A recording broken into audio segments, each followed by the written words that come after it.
Hello viewers, welcome to DK English Pathshala. आज मैं आपको बताने वाला हूं आपके फ्लेमिंगो के चैप्टर नंबर 2 लॉस्ट स्प्रिंग, जो कि अनीस जंग द्वारा लिखा गया है, उसकी समरी, शॉर्ट समरी आपको बताने वाला हूं।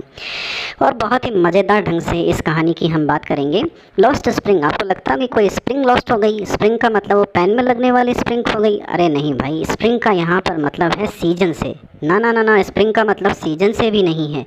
स्प्रिंग का मतलब यहाँ पर है चाइल्डहुड से। स्प्रिंग का लॉस्ट चाइल्डहुड का मतलब चाइल्डहुड लॉस्ट हो गई। तो चाइल्डहुड आखिर लॉस्ट कैसे हो गई, बचपन लॉस्ट कैसे हो गया? देखो भाई, बचपन जो होता है ना, वो मज़े करने के लिए होता है, एजुकेशन लेने के लिए होता है, पढ़ने लिखने के लिए होता है। लेकिन अगर बचपन में ही अगर हमें काम धाम करना पड़े, नौकरी करनी पड़े, कहीं पर पैसा कमाना पड़े, तो इसका मतलब बचपन कहीं ना कहीं ख़त्म हो गया है। तो ये लॉस्ट स्प्रिंग जो अनीस जंग ने लिखी है ना, ये एक ऐसी स्टोरी है, ऐसे ही बच्चों की कहानी है जिनका बचपन कहीं चला गया है। बचपन में जहाँ उन्हें खूब अच्छा मज़ा करना चाहिए था, खूब खाना पीना चाहिए था, उस उम्र में वो लोग 2 टाइम के खाने के लिए भी संघर्ष कर रहे हैं। तो ये कहानी है 3 बच्चों की। 3 बच्चों की बात की गई है। जो पहला बच्चा है इसमें है वो है साहिब आलम, और दूसरा बच्चा है मुकेश, और तीसरा बच्चा जो है वो है एक लड़की सविता। तो हम बात करते हैं सबसे पहले साहिब आलम की। नाम तो बहुत बड़ा है, साहिब आलम, जैसे पूरी दुनिया का राजा हो, पूरी दुनिया का राजकुमार हो। अब पूरी दुनिया के राजकुमार होने के नाते सभी सुविधाएं उसे मिलनी चाहिए, उसे तो सब कुछ मिलना चाहिए ना, सब जितनी भी कंफर्ट्स और लग्जरीज होती, जितनी भी सुविधाएं वगैरह हैं। लेकिन समस्या उसकी, वो बिल्कुल उसकी जो रियल कंडीशन है वो बिल्कुल उसके उलट है। बेचारा 2 वक्त की रोटी के लिए भी संघर्ष करता है। एक रैग पिकर है। रैग पिकर का मतलब जो कचरा उठाता है और इधर उधर से घूम कर अपना जो है गलियों से कचरा इकट्ठा करता है। वो एक अकेला बच्चा नहीं है, उस जैसे बहुत सारे बच्चे उस लोकेलिटी में रहते हैं, जिस लोकेलिटी का नाम सीमापुरी है। और सवाल ये उठता है कि ये साहिब आलम आया कहाँ है, आया कहाँ से है? ये साहिब आलम आया है बांग्लादेश से। तो भाई, बांग्लादेश से यहाँ आने की ज़रूरत क्या पड़ी? एक्चुअल में बांग्लादेश में इसके पास में लंबे चौड़े खेत हैं इसकी मदर के पास में, लेकिन एक्चुअल में तूफ़ान और बाढ़, इन सभी चीज़ों के कारण उसे वहाँ दिल्ली आना पड़ा। दिल्ली आया है वो बेचारा 2 वक्त की रोटी कमाने के लिए। तो ये जो साहिब आलम है, इस जैसे बहुत सारे बच्चे सीमापुरी नाम के एक जो लोकेलिटी है दिल्ली के पास में, वहाँ पर रहते हैं ये लोग। पैरों में इनके चप्पल नहीं हैं, और जब इनसे पूछती है राइटर अनीस जंग कि भाई पैरों में चप्पल क्यों नहीं पहनते हो तुम लोग, तो ये कई प्रकार के बहाने बनाते हैं। तो राइटर को लगता है कि ये सिर्फ इनके बहाने हैं। दरअसल प्रॉब्लम ये है कि ये काफ़ी समय से गरीब हैं, जनरेशन और जनरेशन के बाद में बेचारे गरीब हैं, इसलिए इनके पास में पहनने के लिए चप्पल नहीं है, और इन्होंने इसको अपनी परंपरा बना लिया है कि ये हमारी परंपरा है। तो सीमापुरी में जो लोग रहते हैं ये बांग्लादेश से आए हुए स्क्वैटर्स हैं, और बिना किसी प्लानिंग के इन्होंने अपने घर वर बना लिए हैं। सीवेज सिस्टम अच्छा नहीं है, ड्रेनेज सिस्टम अच्छा नहीं है, और जहाँ मर्जी जिसको मिली उसने मकान बना लिया है। इन लोगों के पास में राशन कार्ड मिल जाएगा, इन लोगों के पास में वहाँ पर वोटर लिस्ट जो है उसके अंदर नाम भी मिल जाएगा। तो आप समझ सकते हो किसकी नेताओं की नेतागिरी, उसके कारण उनको ऐसा सब कुछ मिल जाता है। कि इनके पास में न तो यहाँ इंडिया के अंदर रहने का कोई लीगल परमिट है, कुछ भी नहीं है। अब जब इनसे पूछा जाता है कि भाई तुम्हारे पास में आइडेंटिटी तो है नहीं, तुम बांग्लादेशी हो, इंडिया में अवैध तरीके से रह रहे हो, तो इनका कहना यह है कि साहब 2 वक्त की रोटी मिल जाए जो ही बहुत इंपॉर्टेंट होती है, हमारे लिए आइडेंटिटी इंपॉर्टेंट नहीं है। तो ये जितने भी बच्चे और इनके घर वाले हैं ये सब कचरा उठाते हैं, और कचरा ही इनकी ज़िंदगी है, कचरे से ही इन्होंने सब कुछ अपने लिए बनाया है। अगर आपको सीमापुरी में सर्वाइव करना है तो इसका मतलब आपको कचरा उठाना पड़ेगा। तो garbage to them is gold, ऐसा कहा गया है कि इनके लिए गार्बेज का मतलब क्या है? सोना। गार्बेज का मतलब पैसा, सोना ही गोल्ड का, यहाँ गोल्ड सिंबल है पैसे का। यानी अगर आपको पैसा कमाना है सीमापुरी के अंदर तो आपको कचरा उठाना ही पड़ेगा।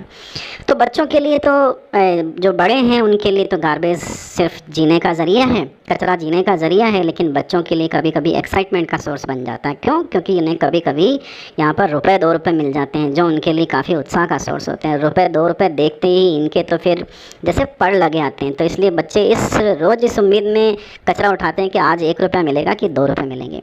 साहिब जो है उसको टेनिस खेलना बहुत पसंद है, वो टेनिस कोर्ट के बाहर चक्कर लगाता रहता है। तो बेचारा टेनिस कोर्ट का जो गार्ड है वो भी थोड़ा भला आदमी है, वो साहिब को कभी कभी अंदर जाने देता है।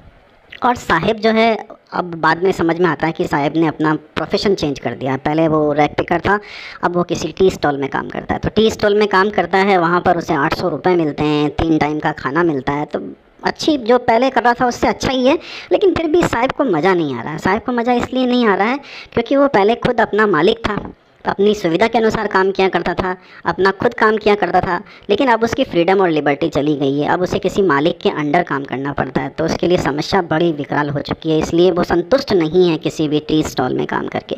तो ये तो स्टोरी थी भाई साहिब की, जो बांग्लादेश से आया है। अब हम बात करेंगे मुकेश की। ये बांग्लादेश से नहीं आया, ये इंडिया के ही फिरोजाबाद में रहता है। और फिरोजाबाद किसके लिए फ़ेमस है? फिरोजाबाद बैंगल्स बनाने के लिए फ़ेमस है। बैंगल्स बनते हैं वहाँ पर, चूड़ियाँ बनती हैं, चूड़ियाँ बनाने का बहुत बड़ा बिजनेस है और फिरोजाबाद में लगभग हर फैमिली इसी काम में लगी हुई है। तो वहाँ पे रहने वाले लोगों की अपनी अलग अलग प्रॉब्लम्स हैं। वो चूँकि बैंगल मेकिंग इंडस्ट्री में काम करते हैं, बहुत जलती हुई भट्टियों के पास में बैठते हैं और फ्लिकरिंग लाइट्स में काम करते हैं, इसलिए उनकी आई साइट चली गई है, आई साइट चली जाती है अधिकतर।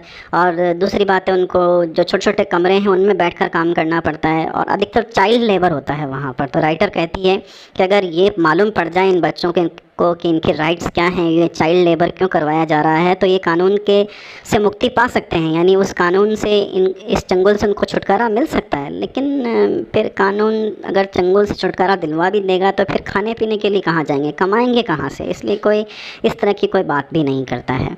तो मुकेश की जहाँ तक बात करें, मुकेश भी उनमें से ही एक है, लेकिन वो एक मोटर मैकेनिक बनना चाहता है। वो बेंगल इंडस्ट्री में काम नहीं करना चाहता, वो एक मोटर मैकेनिक बनना चाहता है। उसके थोड़े अरमान थोड़े से बड़े हैं।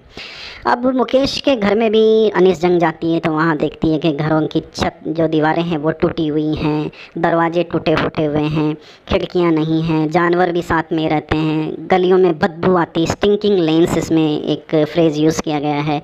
और आदमी और जानवर दोनों एक साथ में ही रहते हैं। स्थिति बहुत ख़राब है। घर में उसके जो है उसका बड़ा भाई है, मुकेश का बड़ा भाई है, उसकी पत्नी है और उसके फादर भी हैं और क्या कहते हैं, उनके ग्रैंड मदर भी हैं। तो ये सब 5 मेंबर्स हैं कुल मिलाकर फैमिली में।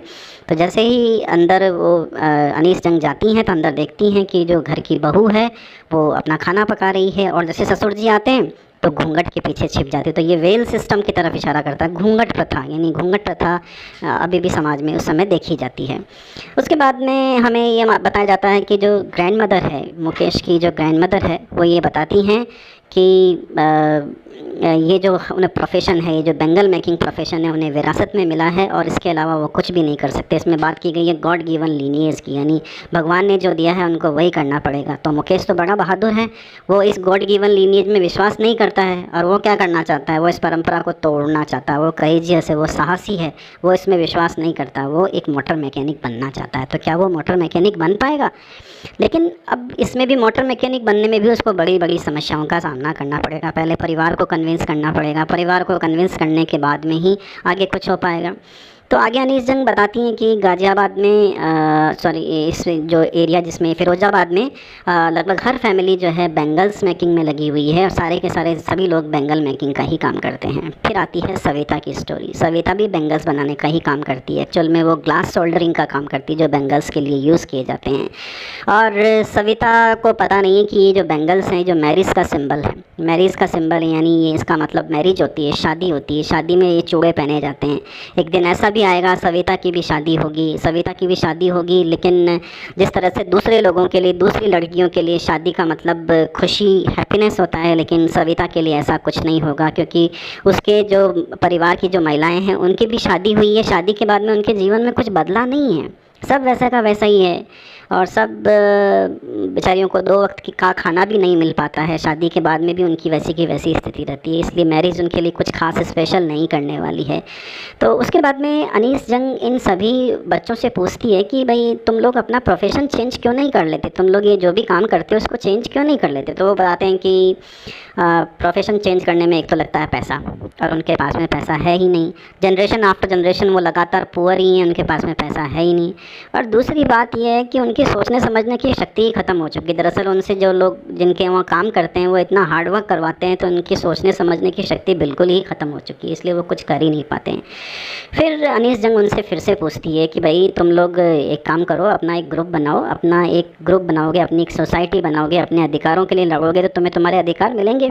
उसके जवाब में भी वो बच्चे कहते हैं कि नहीं, वो ऐसा नहीं कर सकते। अगर उन्होंने कोई ग्रुप बनाया तो फिर उसके बाद में पुलिस उनको गिरफ़्तार करके लेके जाएगी और पुलिस उनको जेल में डाल देगी, जैसे उन्होंने कोई क्रिमिनल एक्टिविटी की हो, तो इसलिए वो नहीं बना सकते। और सेकंड चीज़ ये भी है कि उनमें वो ये जानते ही नहीं कि उनमें से लीड कौन करेगा, क्योंकि किसी में भी लीडर बनने की क्षमता है ही नहीं।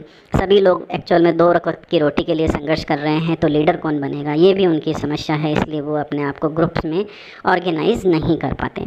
फिर अनीस जंग आगे बात करती है कि दरअसल दुनिया में यहाँ पर 2 वर्ल्ड बने हुए हैं इस पूरी लोकेलिटी को देखने के बाद में, कि एक वर्ल्ड तो वो है जो इस गरीबी के जाल में जकड़ा हुआ, जैसे साहिब आलम का परिवार है, मुकेश का परिवार है या सविता का परिवार है, और दूसरी तरफ वो लोग हैं जो इनका शोषण करते हैं, जो एक्सप्लॉयटेशन करते हैं, जैसे साहूकार हो गए, पॉलिटिशियंस हो गए, जो अपने फ़ायदे के लिए इनका इस्तेमाल करते हैं, ब्यूरोक्रेट्स होते हैं, ये लोग इनके अपने फ़ायदे के लिए इनका इस्तेमाल करते हैं। इस प्रकार से इन दोनों जालों के बीच में, यानी इन दोनों वर्ल्ड्स के बीच में बहुत बड़ा गैप है। और वो गैप किसका है? एक तो कमाई का है, पैसे का बहुत बड़ा गैप है, सुविधाओं का बहुत बड़ा गैप है, और ये लोग काफ़ी समय से शोषित होते हुए आ रहे हैं, और जब तक इनमें शिक्षा का प्रसार नहीं होगा तब तक इनका कुछ भी नहीं हो सकता। और इसी के साथ में ये लेसन समाप्त हो जाता है। Thank you very much for being with us, and please like, share and subscribe the channel. Thank you.